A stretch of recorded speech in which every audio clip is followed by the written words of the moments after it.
KPCC ಸಾರಥ್ಯಕ್ಕೆ ಕೈಪಾಳಯದಲ್ಲಿ ಟಾಕ್ವಾ.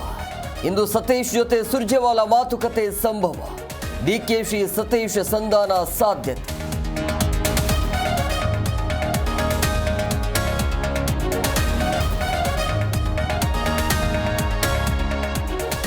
ಎಲ್ಲೂ ಸಹ ಅಧ್ಯಕ್ಷರ ಬದಲಾವಣೆ ಪ್ರಸ್ತಾಪಿಸಿಲ್ಲ.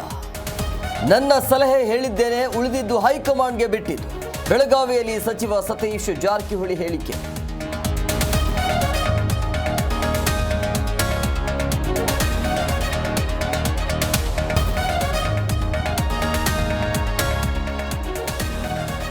ಬೀದರ್ನಲ್ಲಿ ಶೂಟೌಟ್, ಹಣ ಕಳುವು ಪ್ರಕರಣ. ಹೈದರಾಬಾದ್ನಲ್ಲಿ ಓರ್ವ ದರೋಡೆಕೋರನ ಬಂಧನ. ಆರೋಪಿಯಿಂದ 90 ಲಕ್ಷ ಬೀದರ್ ಪೊಲೀಸರ ವಶಕ್ಕೆ.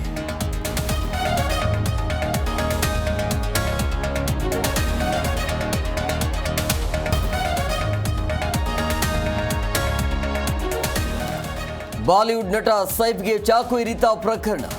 ನಾನು ಕ್ಷೇಮವಾಗಿದ್ದೇನೆ, ಯಾವ ತೊಂದರೆ ಇಲ್ಲ. ಘಟನೆ ಬಗ್ಗೆ ಸೈಫ್ ಅಲಿ ಖಾನ್ ಟ್ವೀಟ್.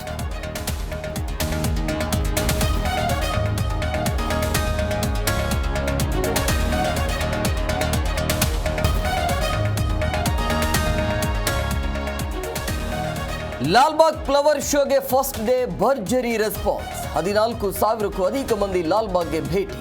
ಒಂದೇ ದಿನದಲ್ಲಿ ತೋಟಗಾರಿಕೆ ಇಲಾಖೆಗೆ 5 ಲಕ್ಷ ಆದಾಯ.